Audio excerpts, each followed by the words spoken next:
बिहार के कई जिलों में बाढ़ ने प्रलय मचा दी है। तस्वीरें देखिए। ये तस्वीरें बिहार के बेतिया में योगापट्टी प्रखंड क्षेत्र के जरलपुर खुटवनिया पंचायत की हैं। इन तस्वीरों में देखिए कि कैसे लोगों के घर पानी में डूब गए हैं, कैसे पूरे गांव में समंदर भर आया है। लोग इसी पानी के बीच में किसी तरह जिंदगी बचाने का जतन कर रहे हैं। कमर तक भर गए पानी ने लोगों को यहां तबाह कर दिया है। बर्बादी का मंजर ऐसा है कि रूह कांप जाए। देखिए, यहाँ एक कार भी इसी पानी में बह गई थी, जिसे ट्रैक्टर के जरिए बाहर निकाला गया।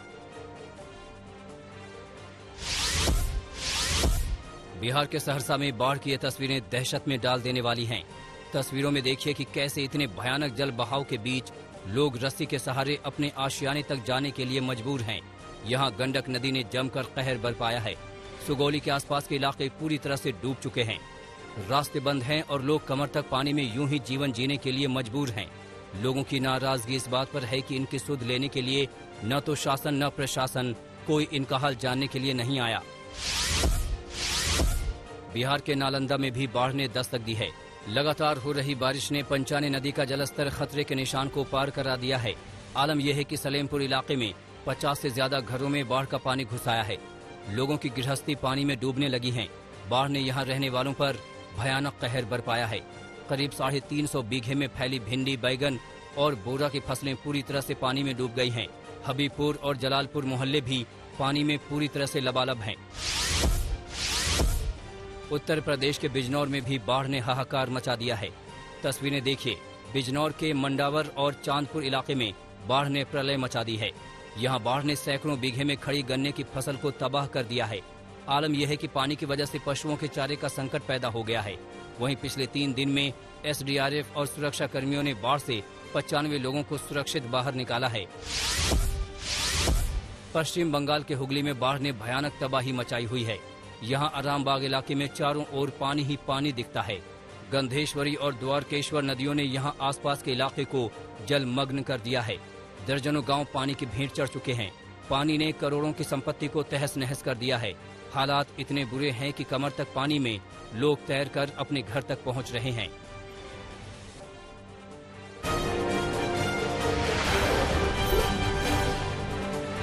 पीएम मोदी की बातचीत के न्योते पर चर्चा के लिए आज गुपकार गठबंधन बैठक करेगा।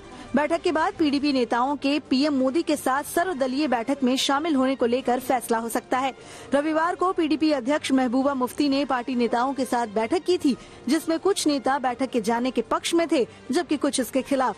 खबर ये भी आई थी कि महबूबा मुफ्ती नेशनल कॉन्फ्रेंस के अध्यक्ष फारूक अब्दुल्ला को गुपकार की ओर से बैठक के लिए संगठन का प्रतिनिधि मनोनीत कर सकती हैं।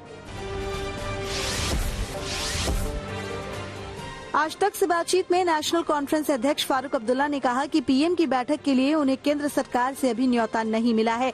वो कश्मीर से बाहर थे। गुपकार की बैठक के बाद न्योते पर कोई बयान देंगे। वहीं सीपीएम नेता यूसुफ तारिगामी ने केंद्रीय गृह सचिव का फोन आने की बात की। कश्मीर पर प्रधानमंत्री मोदी की बैठक पर आज कांग्रेस कमेटी की बैठक होगी। वीडियो कॉन्फ्रेंसिंग से होने वाली बैठक की अध्यक्षता पूर्व प्रधानमंत्री मनमोहन सिंह करेंगे। इस बैठक में गुलाम नबी आजाद, कर्ण सिंह, पी चिदम्बरम के साथ साथ जम्मू कश्मीर कांग्रेस के अध्यक्ष गुलाम मीर भी शामिल होंगे। पंजाब में कांग्रेस का कला थम ही नहीं रहा। आपसी झगड़े को लेकर मुख्यमंत्री कैप्टन अमरिंदर सिंह और कुछ कांग्रेसी नेता सोनिया गांधी से मिल सकते हैं। 3 सदस्यों की कमेटी ने सोनिया गांधी को रिपोर्ट सौंप दी है, लेकिन अब तक पंजाब के मसले पर कोई फैसला नहीं लिया गया है।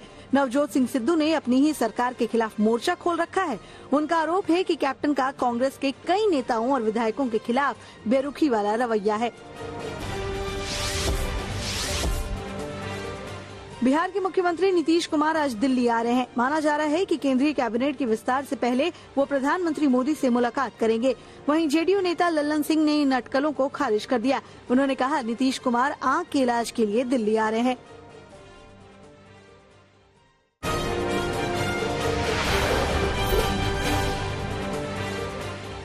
एनसीपी प्रमुख शरद पवार ने आज दिल्ली में विपक्षी नेताओं की बैठक बुलाई है। शाम 4 बजे शरद पवार के आवास पर होने वाली इस बैठक के लिए यशवंत सिन्हा, संजय सिंह, पवन वर्मा, डी राजा, जयंत चौधरी समेत कई नेताओं को न्योता भेजा गया है। साथ ही इस बैठक में कई जानी मानी हस्तियां भी शामिल होंगी। माना जा रहा है कि इस बैठक में देश के मौजूदा राजनीतिक हालात पर चर्चा होगी। इसके साथ ही बैठक में साल 2024 के लोकसभा चुनाव पर भी चर्चा हो सकती है। चर्चा ये भी है कि इस बैठक में एनडीए का विकल्प तैयार करने के लिए गैर कांग्रेसी विपक्ष पर भी विचार संभव है।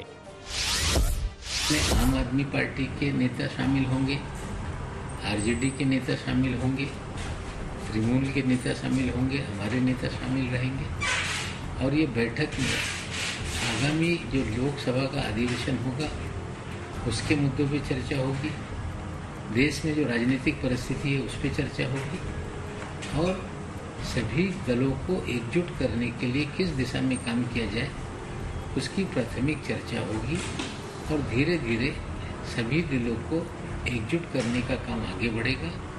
जिस तरह से पवार साहब ने कहा था कि हम विपक्ष की एकता और उन्हें एकजुट करने के लिए काम करेंगे, उसी दिशा में कल से बैठक की शुरुआत हो रही है।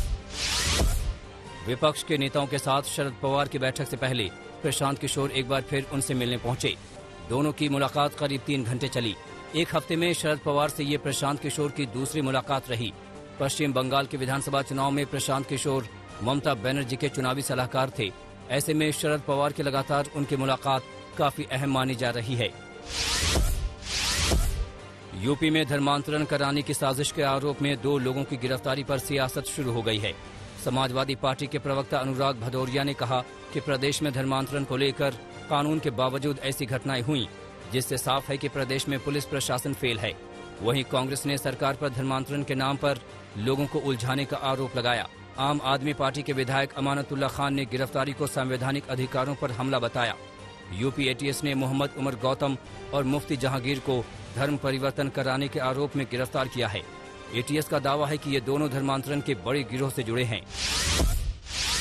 उत्तर प्रदेश में धर्म परिवर्तन का कानून तो पहले से ही मौजूद है। इसके मतलब उत्तर प्रदेश की सरकार, उत्तर प्रदेश की पुलिस किसी भी क्षेत्र में कानून व्यवस्था बनाए रखने में नाकाम हो रही है। चाहे महिला पर अत्याचार हो, चाहे शराब माफिया हो, चाहे भू माफिया हो, चाहे कफन चोर हो। जनता की समस्या का तो समाधान पुलिस नहीं कर पा रही है, लेकिन हर घटना का राजनीतिक रूप रंग देना चाहती है। ये हमारे उत्तर प्रदेश के लिए चिंता की बात हो गई है। यूपी में अगले साल होने वाले विधानसभा चुनाव को लेकर बीजेपी ने तैयारियां तेज कर दी हैं। विधानसभा चुनाव की रणनीति को लेकर सीएम योगी आदित्यनाथ के आवास पर कोर कमेटी की बैठक हुई। इस बैठक में बीजेपी के संगठन मंत्री बीएल संतोष और यूपी बीजेपी के प्रभारी राधा मोहन सिंह मौजूद रहे। इससे पहले बीएल संतोष 31 मई को यूपी के दौरे पर आए थे और मंत्रियों विधायकों से बातचीत कर आला कमान को रिपोर्ट सौंपी थी। बीजेपी सांसद ज्योतिरादित्य सिंधिया की सुरक्षा में बड़ी चूक सामने आई है, जिसके बाद मध्य प्रदेश सरकार ने 2 जिलों के 14 पुलिसकर्मियों को सस्पेंड कर दिया है। सिंधिया की सुरक्षा में चूक रविवार को उस समय हुई जब वो दिल्ली से ग्वालियर आ रहे थे। जानकारी के मुताबिक पुलिस को मध्य प्रदेश राजस्थान की सीमा से सिंधिया के वाहन को एस्कॉर्ट करना था और उसके बाद ये काम ग्वालियर पुलिस को करना था, लेकिन मुरैना पुलिस ने सिंधिया की गाड़ी की तरह दिखने वाली दूसरी गाड़ी को एस्कॉर्ट दिया, जबकि सिंधिया बगैर एस्कॉर्ट के आगे बढ़ गए।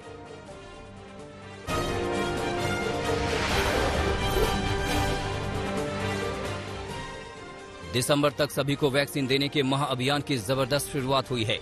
देश में मुफ्त वैक्सीनेशन का आज दूसरा दिन है। पहले दिन ही टीकाकरण का रिकॉर्ड बन गया। कल एक दिन में 84 लाख से ज्यादा लोगों का टीकाकरण किया गया। टीकाकरण का रिकॉर्ड बनने पर प्रधानमंत्री मोदी ने खुशी जताते हुए वेल डन इंडिया कहा। यूपी के गाजियाबाद में बुजुर्ग की पिटाई के मामले में पुलिस ने फिर ट्विटर इंडिया के एमडी मनीष महेश्वरी को नोटिस भेजा है। यूपी पुलिस ने ट्विटर के एमडी को 24 जून की सुबह 10:30 बजे लोनी बॉर्डर थाने में अपना बयान दर्ज कराने को कहा है। पुलिस की ओर से कहा गया है कि अगर वो इस नोटिस को नजरअंदाज करते हैं तो माना जाएगा कि वो जांच में सहयोग नहीं कर रहे। इसके साथ ही यूपी पुलिस ने ट्विटर के रेजिडेंट ग्रीवेंस ऑफिसर धर्मेंद्र चतुर को भी नोटिस जारी कर पूछताछ के लिए बुलाया है। पश्चिम बंगाल में चुनावी नतीजे आने के बाद हुई हिंसा की शिकायतों की जांच के लिए कमेटी का गठन किया गया है। राष्ट्रीय मानवाधिकार आयोग के अध्यक्ष रिटायर्ड जस्टिस अरुण मिश्रा ने कलकत्ता हाईकोर्ट के आदेश पर इस कमेटी का गठन किया है। ये कमेटी मानवाधिकार आयोग को अब तक मिली शिकायतों की जांच करेगी, साथ ही उन अधिकारियों और जिम्मेदार लोगों की भी पहचान करेगी जो ऐसे अपराधों के लिए दोषी थे या जिन्होंने इन पर चुप्पी साधे रखी। अमरनाथ यात्रा के लिए अब श्रद्धालुओं को अगले साल का इंतजार करना होगा। कोरोना संकट को देखते हुए जम्मू कश्मीर प्रशासन ने इस बार भी अमरनाथ यात्रा रद्द कर दी है। उपराज्यपाल मनोज सिन्हा ने कहा कि कोरोना को देखते हुए इस साल अमरनाथ यात्रा रद्द करने का फैसला किया गया है। उन्होंने कहा अमरनाथ यात्रा प्रतीकात्मक होगी और सभी रस्में पहले की तरह पूरी की जाएंगी। हालांकि अमरनाथ यात्रा रद्द होने के बावजूद श्रद्धालु 28 जून से ऑनलाइन बाबा बर्फानी के दर्शन कर सकेंगे। इसके साथ बाबा बर्फानी की आरती का भी प्रसारण किया जाएगा।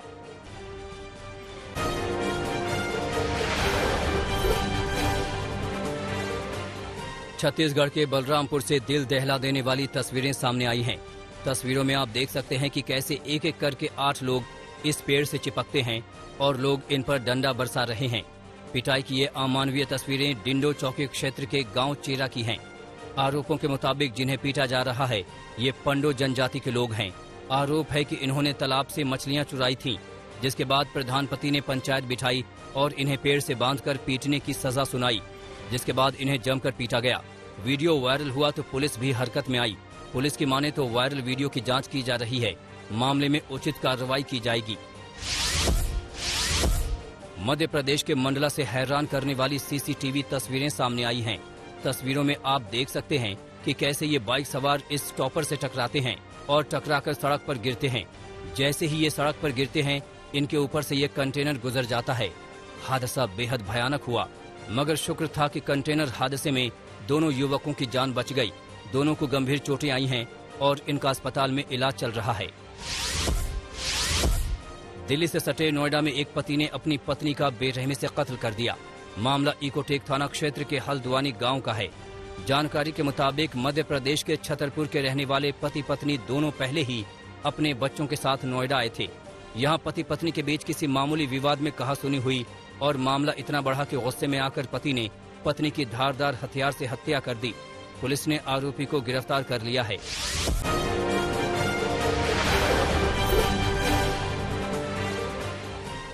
स्वीडन के प्रधानमंत्री स्टीफन लॉफवेन को बड़ा झटका लगा है। उन्होंने संसद में विश्वास मत खो दिया है। स्टीफन स्वीडन सरकार के पहले नेता हो गए हैं जिन्हें इस तरह के प्रस्ताव पर हार का सामना करना पड़ा है। सोशल डेमोक्रेटिक पार्टी के स्टीफन लॉफवेन 2014 से प्रधानमंत्री थे। ईरान के नवनिर्वाचित राष्ट्रपति इब्राहिम रईसी का बड़ा बयान आया है। उन्होंने कहा है कि वो अमेरिकी राष्ट्रपति जो बाइडेन से न तो मिलेंगे और न ही अपने बैलिस्टिक मिसाइल प्रोग्राम पर किसी तरह की बातचीत करेंगे। साथ ही कहा कि अमेरिका ईरान के खिलाफ सभी दमनकारी प्रतिबंध हटाने के लिए बाध्य है। आर्मीनिया के संसदीय चुनाव में कार्यवाहक प्रधानमंत्री निकोल पशिनियन की पार्टी ने जीत हासिल की। उनकी पार्टी को 53.9% वोट मिले, जबकि उनके विरोधी पूर्व राष्ट्रपति रॉबर्ट कोचरियन की पार्टी सिर्फ 21% वोट पा सकी। अजरबैजान से जंग में नारगोनो काराबाग का हिस्सा गंवाने के चलते जनता में नाराजगी थी, फिर भी पशिनियन चुनाव जीतने में सफल रहे। ऑस्ट्रेलिया के प्रधानमंत्री स्कॉट मॉरिसन जल्द ही अपने मंत्रिमंडल में बदलाव करेंगे। नेशनल पार्टी के नेता बर्नाबी जॉयस को ऑस्ट्रेलिया का नया डिप्टी पीएम चुना गया है। बर्नाबी जॉयस पिछली सरकार में भी उप प्रधानमंत्री थे, लेकिन यौन उत्पीड़न का आरोप लगने के बाद उन्होंने अपने पद से इस्तीफा दे दिया था। बेलारूस के 86 अधिकारियों और कंपनियों को यूरोपीय संघ ब्लैक लिस्ट करेगा। पिछले महीने पत्रकार की गिरफ्तारी और यात्री विमान को जबरन बेलारूस में उतारे जाने की घटना के बाद ईयू ने यह कदम उठाया है। इससे पहले यूरोपीय संघ बेलारूस के विमानों पर पाबंदी लगा चुका है।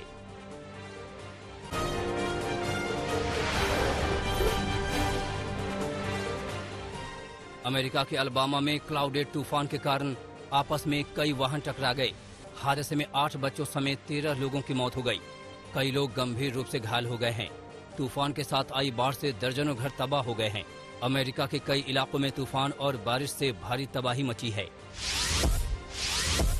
जापान के आयोजकों ने टोक्यो ओलंपिक खेलों के दौरान सभी स्थलों पर दर्शकों की सीमा तय की।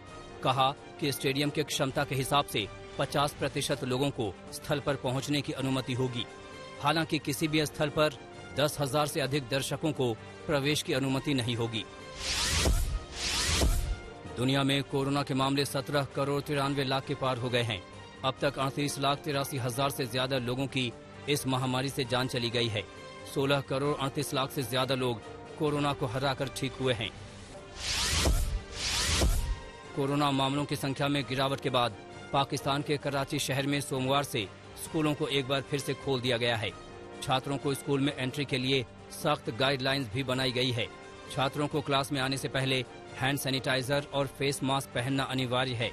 पाकिस्तान में पिछले 24 घंटे में 907 नए मामले दर्ज किए गए, जबकि 30 लोगों की मौत हुई।